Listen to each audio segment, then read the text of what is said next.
Building wealth is a lifelong process. It never ends. And that's a good thing. It means anyone can achieve financial success as long as they work towards it. However, the earlier you start planning and doing the right things with your money, the earlier you will achieve the wealth you're looking for. Since we can't change the past and erase all of those bad financial decisions, which I wish we could, we need to focus on what we can change, and that's the things we do right now. In this episode, I'm sharing 10 things to do now to be richer by this time next year. Some of these things are simple and some are more complex, but each of them will help make a difference in your wealth building journey. Welcome to the City Girl Savings Podcast. I'm Raya Reeves, founder and finance coach of City Girl Savings. I turned my life around with budgeting many years ago, and now I'm on a mission to help others do the same. I fully believe that you can enjoy your life on a budget, and this weekly show will focus on the intersection of money and the city girl lifestyle. Join me every week along with some special guests as I share my experiences, advice, and guidance on navigating life and money as an experience-loving millennial.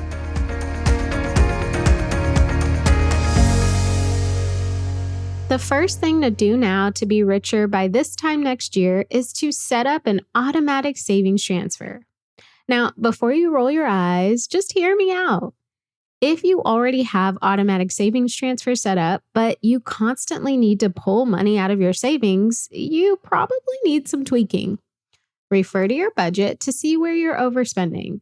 It may be that you're just putting too much into your savings to begin with. Once you analyze your numbers, adjust your automatic savings transfer to an amount that you won't miss. Automatic transfers into savings add up quickly, but only if they're not touched. So here's your challenge.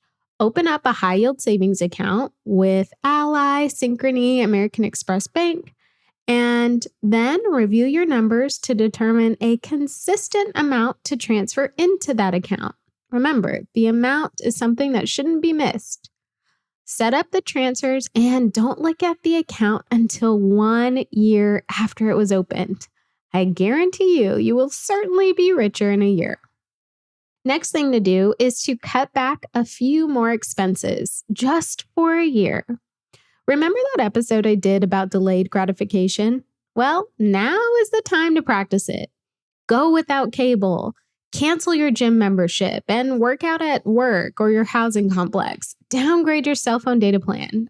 Everywhere has Wi-Fi anyways. Find a few impactful expenses to cut out for a year. I promise you won't miss them too much, especially if you have alternatives. Cutting back those costly expenses will adjust your cost of living and allow you to put that money into savings or put it towards paying off your debts, both of which will make you richer for the long haul. Now, please do not forget, this is temporary and it's done to help you change your situation. After a year, you can go back to business as usual, but you probably won't miss the expense as much as you think you will. Next thing you can do is ask for a raise. The easiest way to get richer is to make more money. And the easiest way to make more money is by asking for a raise for the job you already do. Imagine if you were doing the exact same thing, only making more money. We've all been there. Yes, me too. We make just enough money to stay put, but not enough money to get ahead. Never again. No, we won't. If you know you are underpaid in your position or you've shown that you excel and exceed at your role, then it's time to woman up and ask for the raise you deserve. Did you know that 70% of employees feel they deserve a raise but don't ask for it? Nope, not us. Whether you're too scared or giving yourself excuses, you are hindering your financial success. What's the worst thing that can happen if you do ask? You being in the exact same position? Seriously, if you ask and they say no, you are in the exact same position. That's not so scary, right? I'd take the alternative because the best thing that could happen is they give you a raise and now you're making more money for the job you already do. Next thing to start doing now to be richer by this time next year is to use cash for fun spending. So only cash for your discretionary spending. If you are serious about being wealthier in just 1 year from now, you need to be serious about sticking to a budget. Taking on a cash-only approach, especially for your discretionary purchases, can make it nearly impossible for you to go over budget or rack up new credit card debt. Literally, you are only spending the physical cash you have. Once the cash is gone, no more spending.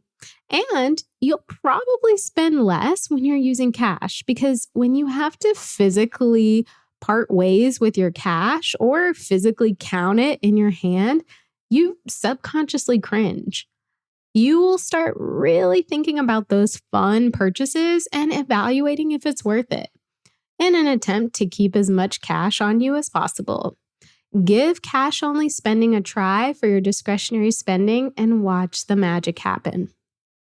Alrighty, next thing you can do to be richer this time next year is to start investing. 46% of millennials say they don't invest because it's too risky. But the thing is, it's too risky not to invest, especially when you're young. When you start investing early, you have so much more time to ride out the waves of the market. And this means you have more opportunity to earn because your investments grow on top of themselves thanks to their compounding nature. So if you invest $1,000 and you make $200 on that investment, you now have $1,200. Future growth will be on that $1,200, not the original $1,000. Do you see how that can make a huge difference over time? Now, nothing is ever guaranteed when it comes to investing, but isn't wealth worth the risk? At the end of the day, investing is one of the best ways to get the highest rate of return. Historically, it is the top way to build wealth.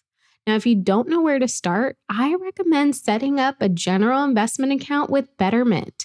It's such a great place for beginners to start investing and monitor what's happening with their portfolios. They also have a very cool goal tracker that allows you to see what your money will do for you over time. Got a money question you want me to answer on the podcast? I'm starting a new segment on the show called City Girl Solutions, where I answer any questions you have for me. Money, business, life, you name it. Submit your questions at citygirlsavings.com/QA and get your question answered by me in a future episode. And did you know that we have so many free money resources on our blog, Instagram, and TikTok channels? Find us across the internet at City Girl Savings. Next tip, find passive forms of income. Now, if you've never heard this concept, be prepared to be amazed. Passive income basically means you don't have to exchange time for money like a normal job. You can make money and focus on other things like a normal job. So some examples of passive income include renting out a room, creating a blog that makes money from traffic, selling a digital product. So you create the product and moving forward, you sell it. You don't have to continuously create new products, and investing in stocks that pay out dividends. So whether you make passive income or not, at the end of the day, the more money you can bring in, the more you can use it to save, pay off your debts, invest, and just build wealth over the long term. Start your passive income plan now so in a year you can benefit much more from it. Next tip, increase your 401k or any retirement plan contribution. Seriously, head on over to HR or your retirement plan holder or wherever you need to go and ask them or do it yourself to deduct 1% additional from your paycheck for an additional investment into your 401k plan or whatever retirement plan you're using. 1% is small enough to where you won't feel it too much from your paycheck. And if you do, you'll get over it. It's not that huge. And it will make a big addition over time. Like I said, you'll hardly notice the additional 1% taken out of your check, and it will start working for you in the form of a larger investment account. You will be so glad you invested more now when you see the difference it makes in a year and even longer. Next thing to do now to be richer by this time next year is double your debt payments if you can. Now, you can have a negative net worth thanks to debt. And that means you can't start building wealth via assets until you've gotten rid of your debts. Because at the end of the day, anything you do to earn is technically owed to someone else. Any amount you have in savings, but you have debt balances, that money is essentially owed to someone else. So if you can, start doubling up your debt payments or using the snowball method to get out of debt as soon as you can. A majority of Americans are in debt, but once you can get out of it, I promise you, you are in a league all your own. If you can't double your debt payments, please don't feel bad. Adding an extra $50, $100, whatever you can manage on top of the minimum payments will help you pay your debts off faster. So if you can't double up your debt payments, at least put a little bit something more towards them. Next tip.